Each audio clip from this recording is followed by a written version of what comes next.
시청자 여러분 안녕하십니까? 출발 성공 투자 후반부 이어갑니다. 오인주입니다. 안녕하세요. 이혜은입니다. 어제 14년을 기다려야 한다는 슈퍼 블루문 다들 보셨는지 모르겠네요. 간밤 미쟁시에도 달이 반짝 떴으면 좋았을 텐데 보합권 내에서 혼조세로 마무리를 했습니다. 글로벌 원샷 보면서 함께 확인해 보시죠. 자, 3대 지수 흔들리면서 마무리를 했습니다. 나스닥 지수만 소폭 상승으로 마무리를 했고 다우존스 지수와 S&P 500 지수의 질주는 4거래일 만에 끝이 났습니다. 나스닥만 5거래일 연속으로 상승이 나왔는데 지표에 주목하고 있는 최근의 시장이다라는 말씀을 드렸습니다. 그런데 지표가 상당히 애매하게 나왔던 간밤의 모습이었습니다. 소득은 점차 둔화되는 모습이 보여지고 있는데 오히려 지출이 늘어나는 PCE 발표가 됐습니다. 3.3% 증가로 나타났는데 이 부분 어떻게 해석하면 좋을지 잠시 후에 자세하게 보고요. 신규 실업수당 청구 건수도 발표가 됐습니다. 3주째 예상치를 하회하는 모습을 보여주면서 여전히 고용시장 아직 좀 뜨거운가? 라는 의구심을 갖게 만드는 지표도 나왔습니다. 오펙 플러스는 연말까지 감산을 하겠다라고 발표를 내놨는데 이에 따라서 유가가 조금 치솟는 모습도 보여주면서 WTI 원유 선물 83달러 선에서 거래를 마쳤습니다. 자, 인플레 싸움은 승리 선언은 아직 이르다라는 이야기를 지난주 당잠사부터 계속해서 전해드리고 있는데요.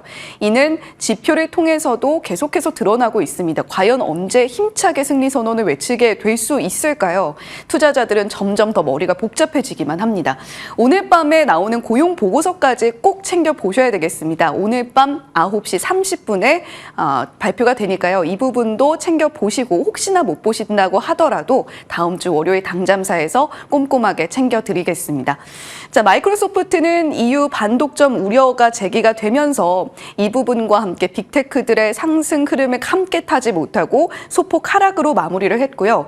호실적을 발표한 세일즈포스 3분기 매출 좋게 또 나오게 되면서 3%대 상승폭 보여주면서 마무리를 했습니다. 요가복계 에르메스라고 불리는 룰루레몬도 장 마감 후에 실적 발표를 내놨는데 2분기 실적 좋게 나왔고 앞으로의 연간 가이던스 수치까지도 괜찮게 나오면서 1.2% 시간 외에서도 상승 흐름 이어갔습니다. 자, PC 어떻게 나왔는지 상세하게 살펴보겠습니다. 앞서서 소득은 줄고 있는데 오히려 지출이 늘고 있다라는 말씀을 드렸는데 이 부분이 개인 소득의 증감을 나타내고 있는 부분입니다. 예상치가 0.3%였는데 발표치는 0.2%로 소폭 하회하는 모습을 보여줬고요. 그리고 PC 헤드라인과 근원 모두 예상치에 정말 똑 부합하는 발표치를 내놨습니다. 소득이 이렇게 둔화되고 있는데 지출이 늘어나고 있는 이 현상을 어떻게 설명을 해야 될까? 연준에서 확실하게 확인을 하고 싶어 하는 것은 이 경기 둔화의 확실한 시그널이 아닐까라는 이야기가 나오고 있는데 이 PCE 발표를 두고 월가의 전망 그리고 월가의 분석도 조금 엇갈리는 모습이었습니다. 이번 PCE는 인플레이션이 더 잡혀야 한다는 확실한 시그널이 되고 있다라는 이야기가 있는 반면에 시장은 오히려 이런 부분들을 소화하면서 잘 나아가고 있다. 이미 어느 정도 예상된 부분, 연준의 입장을 변화시키기에는 조금 모자라게 나온 것이다라는 입장이 맞서고 있는데 과연 어떤 결과가 나오게 될지는 조금 더 지켜보셔야 될 것 같습니다. 특히 오늘 밤 고용 보고서 더욱더 주목하셔야 될 필요성이 이번 PCE를 통해서도 드러났는데 뭐 재밌는 이야기도 나와 있습니다. 모건 스탠리에서는 소득이 줄고 있는데 지출이 늘어난 것, 테일러 스위프트, 비욘세 그리고 바벤하이머에서도 찾고 있는 그런 분석도 찾아볼 수가 있었는데 앞으로의 이 PC의 둔화 모습이 확실하게 감지가 될 수 있을지 다음 달까지도 계속해서 지켜보셔야 되겠습니다. 중국 리스크는 계속해서 현재 진행형입니다. 무디스에서 컨트리가든의 신용등급을 이전에 이미 B1에서 CAA1으로 강등을 한 바가 있는데 또 간밤에 CA로 또 한 번 강등을 했습니다. 회복 가능성이 거의 없는 채무 불이행을 CA 등급으로 이야기를 하는데 이 수준에 이제 임박을 했다라고 보고 있는 거죠. 지금 컨트리가드는 사모채권 상환 유예 관련해서 계속해서 설득에 나서고 있고 표결을 진행을 하려고 하고 있습니다. 상환 유예를 승인을 해달라라는 이야기인데 이 부분이 계속해서 연기가 되고 있다라는 점은 설득에 좀 어려움을 겪고 있다라고 저희가 해석을 해볼 수가 있겠죠. 지금 지금 계속해서 중국의 연쇄 디폴트 우려를 키우고 있는 컨트리 가든이기 때문에 이 이슈가 어떻게 불식이 될지 한번 체크해 보시면 좋겠고 오늘 밤 11시에 표결이 다시 진행이 될 예정입니다.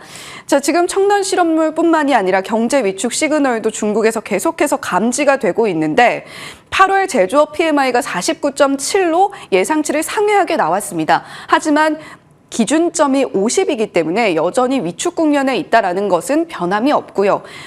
지금 이렇게 49.7로 나오게 된 것도 수요가 늘었다라고 보기보다는 생산이 늘어난 것이 제조업 PMI를 끌어올렸다라고 해석을 해볼 수가 있겠습니다. 오늘은 또 차이신 PMI가 나오니까요. 이 부분도 체크해 보시면 좋겠습니다. 산업 생산 증가율, 소매 판매 증가율, 수출 증가율까지 일제히 감소하고 있는 중국의 모습 어떻게 타개하게 될지 한번 체크해 보시면 좋겠고요. 자, 반도체도 이슈 체크해 보겠습니다. 브로드컴과 VM웨어가 실적 발표 내놨습니다. 그런데 두 종목 모두 시간 외에서 오늘 장중에 나왔던 상승폭 이상을 반납하고 있습니다. 브로드컴은 3%대 상승폭을 오늘 만들어냈는데 시간 외에서 4% 넘게 빠지고 있고요. VM웨어는 1.6%가량 상승폭을 만들어냈지만 실적 발표 이후에 1% 넘게 또 빠지고 있습니다. 자, 지금 브로드컴 같은 경우는 4분기 가이던스도 나쁘지는 않은데 일단 시장 예상치보다 하회하는 수치를 내놨다는 것에 시간 외에서 반응이 나오고 있는 걸로 보이고 있고요. 전반적으로 반도체 종목들 필라델피아 반도체 지수는 상승으로 마무리를 했습니다만 시간 외에서의 반응을 오늘은 우리 시장 볼 때 더욱더 체크를 해보셔야 되겠습니다. 자, 반도체 이슈까지 체크를 해봤고 전기차에 대해서 미국에서 또 보조금을 지급한다라는 이슈도 있는데 이와 관련해서 전기차 종목들은 크게 시세에 영향을 받지는 못했다라는 부분도 추가적으로 전해드리겠고요. 자, 오늘 9월의 첫 거래일입니다. 천고마비의 계절이라고 하는데 우리의 계좌도 좀 살찔 수 있는 내용들 오늘 또 챙겨가면 좋겠네요. 네. 우리는 살찌면 안 되겠고 네. 계좌만 살쪄야겠습니다. 그 계좌 살찌우기의 일환으로 어떻게 시장에 대응을 해야 하는가 힌트를 좀 얻어볼까요? 시장으로 들어가겠습니다. 자, 어제 시장 정리를 간략하게 해보면 코스피는 약세, 코스닥 지수는 강세. 장중 보면요. 전강, 후약의 패턴을 그려갔죠. 바로 중국 때문에 그렇습니다. 중국 경제 지표가 발표가 되면서 시장 하방 압력을 받기 시작했습니다. 경제 지표 자체가 굉장히 좋지 못한 상황입니다. PMI가 기준선인 50을 계속 밑돌고 있죠. 어제 발표된 수치고요. 5개월째 수축 국면을 이어가고 있습니다. 그리고 한 가지 추가적으로 들려온 내용인데 쭝롱이라는 그 기업에 대해서 상장 폐지 추진 소식이 더해졌습니다. 최대 주주가 상폐를 추진한다는 보도가 나오면서 그림자 금융 불안이 확대되며 부동산 문제 아직까지 끝난 게 아니라는 경각심을 일깨워줬습니다. 그러나 많이 빠지진 않았죠. 하단은 어느 정도 지지를 받았는데요. 코스피로 보면 200일 이동평균선, 코스닥 시장으로 보면 120일 이동평균선을 딱 지켜내면서 하단이 막힌 모습이었습니다. 자금이 계속 시장에 남아있다는 걸 의미하겠죠. 다만 매크로 상황으로 중국 등의 이 모멘텀 둔화가 있기 때문에 이런 대형주보다는 중소형주 위주의 아웃퍼폼 하나 챙겨갈 수 있는데요. 코스닥 시장과 중소형주의 상대 강도는 최근 들어서 계속해서 우상향 곡선을 그려가고 있다는 점 참고해 보실 수 있습니다. 테마에 굉장히 민감하게 반응을 하고 있습니다. 개별 종목 등락폭은 위아래로 굉장히 크게 열려 있는 게 아쉽긴 하지만 그 안에 굉장히 많은 힌트가 담겨져 있습니다. 8월 수출 지표 호조로 인해서 어떤 품목 개선이 일어날지 여부가 굉장히 안정적으로 시장을 바라볼 수 있는 체크 포인트가 아닐까 싶은데요. 이것은 이익과 직접적으로 연관되는 측면이 있기 때문입니다. 오늘 8월 수출 데이터 잠시 후에 공개가 될 겁니다. 꼭 챙겨 보셔야겠고요. 지난번에 이제 28일에 이 무역 수출 데이터와 관련해서 개선될 가능성이 있는 품목으로 변압기 전력에 대해서 말씀을 드렸고요. 주가 상황으로 봤을 때는 재룡전기, 효성중공업, 가온전선 등의 중소형주의 아웃퍼폼이 있다는 점 챙겨드렸습니다. 과연 기대에 부합할 만큼 수치로 증명이 될지 여부 오늘 꼭 챙겨보셔야겠습니다. 시장에서 주는 힌트 찾아보겠습니다. 어제 시장 안에서 움직였던 테마와 업종별 분위기 정리를 해보시면 상승 상위는 기계, 금융, 화학, 경기방어, 하락은 바이오, 엔터, 게임이었습니다. 특징주 좀 자세히 기입을 해봤고요. 기계는 조선 기자재 포함, 반도체 장비, 일부 기업, 원전과 건설기계에 있습니다. 수출 데이터 기대감 앞서 말씀드린 건설기계도 같이 볼 수 있고요. 금융과 통신에는 배당이라는 키워드가 주가 상승을 가늠할 수 있는 키워드로 등장을 했습니다. 기관과 외국인 동시 순매수가 금융 전반적으로 유입되는 것도 하나의 특징이었고, 경기방어주는 라면 수출 호조로 인한 음식료, 그리고 주주 환원 정책인 통신주 볼 수 있습니다. 테마 섹터로는 로봇, AI, 챗봇 등이 여전히 AI 관련 카테고리에서 움직인다는 걸 확인해 보실 수 있고요. 의료기기 마찬가지입니다. 출산 장려와 전력기기 보실 수 있는데요. 로봇은 이슈가 좀 추가됐습니다. 삼성전자가 반도체 생산 공장에 로봇을 투입키로 발표를 하면서 특히 삼성전자가 과거에 지분을 투자했었던 레인보우 로보틱스가 급등하며 물류 로봇 증심의 강세가 연출이 됐습니다. 52주 신고가 종목들 시장에서 굉장히 주목을 받는 종목이라고 볼 수 있겠죠. 그래서 종목명과 함께 섹터명을 기입을 해봤습니다. 포스코 DX는 SI 관점에서 볼 수 있다는 점 체크를 해드렸고요. 자, ETF 기준으로 어제 신고가가 한 3가지 눈에 띄는 ETF 나왔습니다. 바이오 ETF, 로봇 ETF, 의료기기 ETF입니다. 편성된 종목들 구성 비율이 높은 종목 순으로 배열을 했습니다. 같이 참고해 보시기 바라겠고요. 지금 시장의 결이 이쪽으로 모아지고 있다라는 정도만 참고해 보시면 되겠습니다. CFD 계좌 아마 기억을 하실 겁니다. 지난 4월에 8개 종목이 갑자기 동시 하한가로 꽂히면서 시장이 많이 놀랐었죠. 그 원인으로 CFD 계좌가 꼽혔었는데 정부가 손질에 들어갔습니다. 오늘부터는 실명 연동을 해서 제 내용들을 공개해야 하는 의무가 생기는데요. 매일 장 종료 후에 종목별 CFD 잔고 공개가 되고 외국인, 개관, 개인, 기관인지 구분해서 공개를 해야 합니다. 그래서인지 미리 어느 정도 주가가 굉장히 강했던 종목은 회피를 하자라는 회피 물량이 쏟아졌던 것일까요? 어제 하루 동안만 8월 한 달간 굉장히 강했던 종목이 순간적으로 매도 물량이 쏟아지면서 하방 VI가 발표가 됐습니다. 하방 VI가 나왔던 시각과 종목들 기입이 돼 있습니다. 자, 이들이 안정세를 찾아갈지 여부, 이번에 새롭게 손질된 CFD 계좌 관련해서 실명 연동 공개 내용들이 어떻게 시장에 영향을 미칠지 여부는 들여다보셔야겠습니다. 자, 이제 9월이죠. 9월 전통적으로는 사실 우리나라도 그렇고 미국도 그렇고 그렇게 긍정적이진 않았습니다. 과거에 정리해드렸던 내용인데요. 9월은 역사상 수익률 최악의 달이었습니다. 우리나라의 과거 월 평균 수익률이 나와 있는데요. 8월 코스피의 낙폭, 코스닥 지수의 낙폭, 그리고 9월 코스피의 낙폭, 코스닥 지수의 낙폭입니다. 코스닥 지수 기준으로 보면 9월이 가장 좋지 못했습니다. 미국도 마찬가지입니다. 미국도 보시면 S&P 500 지수, 나스닥 지수 9월 수치가 가장 밑에 있죠. 그런데 조금 더 시계열을 넓혀서 보면 9월 최악을 지나고 나면 10월, 11월, 12월 연초 랠리까지 강하다. 그래서 9월 밀릴 때 주도주는 모아가야 한다라는 목소리가 매해 등장하기도 했습니다. 그리고 한 가지 변수가 있는데요. 대선 전, 미국은 내년이 또 대선이죠. 대선 전해의 9월 수익률은 사실상 플러스를 기록했습니다. 이거는 전통적인 통계치 모두 합산이 된 거고요. 대선 전해만 추려서 중간값으로 보면 0.04% 마이너스였지만 모두 더해서 평균값으로 계산을 하면 수익률은 플러스가 됩니다. 이번에 이 변수가 어떻게 작용을 하게 될지 한번 보시죠.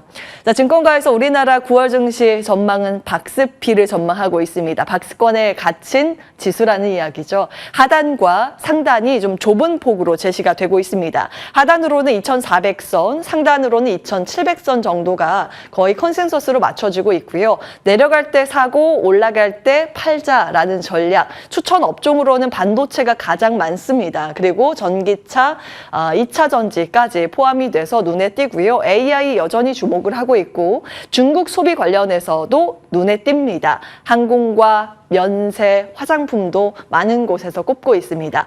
그리고 시클리컬 쪽도 눈에 띄는데요. 조선과 전력, 망 등 정유까지 이름을 올리고 있습니다. 같이 참고해 보시기 바랍니다. 자, 매크로 주요 일정 9월 단위로 정리를 해봤습니다. 미국 같은 경우에는 이제 고용 보고서 챙겨보셔야겠지만 베이지북 경제 동향도 같이 보셔야겠습니다. 우리나라로 하면 커버가 녹색이라고 해서 그린북이라고 하죠. 미국은 베이지색이라고 해서 베이지북인데 경제에 대해서 동향을 담고 분석한 데이터입니다. 그리고 13일에 이게 더 중요해요, 사실은. 8월 CPI 소비자 물가지수 발표인데 최근 물가와 금리 그리고 달러의 방향에 따라서 시장의 결이 바뀌기 때문에 꼭 체크해 보셔야겠습니다. 사실상 FOMC 9월까지는 공백이 굉장히 많습니다. 그래서 이 FOMC를 앞두고 시장의 평가가 더 중요하겠고 이것보다는 사실 이번에 9월에 금리 동결이 컨센서스이기 때문에 다음에 11월이 사실은 더 중요합니다. 그리고 산업 이슈 가운데서는 애플이 굉장히 중요하기 때문에 넣었습니다. 애플이 최근 연속 강세를 보이는 이유가 이것 때문인데 원래 예정보다 한 달 앞당겨서 아이폰 신제품 출시 일정 9월 12일에 있습니다. 우리나라 밸류체인도 꽤 많기 때문에 같이 보시고요. 정치적인 부분은 G20 정상회의, 간밤에 블룸버그 통신에서는 중국의 시진핑 주석 불참 가능성에 대해서 다루고 있긴 하지만 이곳에서 어떤 외교적인 관점에서 논의가 될지 국가 간의 관계도도 꼭 챙겨보셔야겠습니다. 사실 우리나라는 중국과 지금 물밑에서 정상회담에 대해서 논의가 빠르게 전개되고 있다는 점도 같이 추가적으로 살펴보셔야겠습니다. 우리나라는 금통위와 선물옵션 동시 만기일이 있긴 한데 사실 이쪽이 더 중요하겠고요. 어제 이제 추가된 내용입니다. 추석 6일 황금 연휴 확정이 됐습니다. 어떤 계획을 여러분 가지고 계십니까? 10월 2일에 임시 공휴일로 지정이 됐는데 이제 주식시장 관점에서는 소비와 유통, 여행 들여다볼 수 있겠죠. 수산물 소비 촉진에 대해서 정부의 입장을 밝히기도 했고요. 내수 활성화를 위해서 항공편, 증편과 입국 절차 간소화 발표가 같이 있었습니다. 산업별 주요 일정도 정리를 해봤는데요. 중국 소비 관련 일정 지난번 이제 다 체크해드렸던 내용이고 이거는 이미 발표가 된 내용입니다. 그리고 중국은 중국의 최대 명절이 이거거든요. 중추절에서 국경절 연휴 굉장히 길기 때문에 그와 관련해서 데이터들 어떻게 집계되는지 꼭 보셔야겠고요. 로봇 일정도 굉장히 많습니다. 삼성 휴머노이드 로봇 공개도 10월 중에 또 있고요. 정부 정책 발표 예정도 있습니다. 바이오 쪽도 이제 사실은 세계 폐암학회 이후에 좀 큰 학회들이 중요한데 당뇨, 종양, 알츠하이머 그래서 관련된 섹터들의 수급 유입이 어떻게 되는지 한 가지의 관점 포인트고 엔터게임 정리가 되어 있습니다. 로봇 이야기를 해보겠습니다. 지금 어제의 시세와 ETF 52주 신고가와 9월의 일정, 10월의 일정까지 해서 가장 많은 이슈가 집중되어 있는 섹터가 바로 로봇이기 때문입니다. 그래서 조금 더 정리를 해볼 텐데요. 작년부터 로봇에 대해서는 입에 침이 마르고 닳도록 정리를 해드렸기 때문에 알고 계실 겁니다. 필연적으로 성장 환경이 로봇으로 맞춰지고 있습니다. 인구는 없죠. 일할 사람은 부족하죠. 인건비는 오르죠. 기업 입장에선 부담이죠. 사람들은 일을 하기 싫어하는 쪽, 위험한 건 회피하게 됩니다. 안전 문제, 기피 분야가 있고요. 기술 발전으로 인해서 로봇의 가격은 점점 싸지고 있습니다. 기업 입장에서는 로봇을 채택할 수 있을 만한 환경이 필연적으로 나오고 있죠. 생산성도 늘어나죠. 로봇의 생산성 계속 향상이 되고 있습니다. 자, 5월 12일 당잠사 화면 AI 오늘의 적, 내일의 동지라는 측면에서 다각도로 이 산업적인 측면 들여다보셔야 합니다. 말씀을 드렸는데요. 인터넷은 챗GPT로 인해서 지금 이미 수익 구조가 만들어지고 있고 광고는 취향 저격으로 AI 적용이 되고 있습니다. 제약바이오는 비용 절감을 위해서 임상을 할 때 시간과 금액을 다운시켜주고 있는 상황이죠. 금융도 적용이 되고 있고요. 로봇도 AI를 입히면 로봇 산업도 굉장히 폭발적으로 지금 성장 가능성에 놓여져 있는 상황입니다. IT 같은 경우에는 효율적으로 공장을 만들고 할 때 AI를 입혀서 공장 지능화가 나오고 있는 측면인데요. 관련해서 볼만한 부분들 기업별로 정리가 돼 있습니다. 같이 참고해 보시면 되겠습니다. 자, 오늘은 여기까지 하겠습니다. 당잠사였습니다.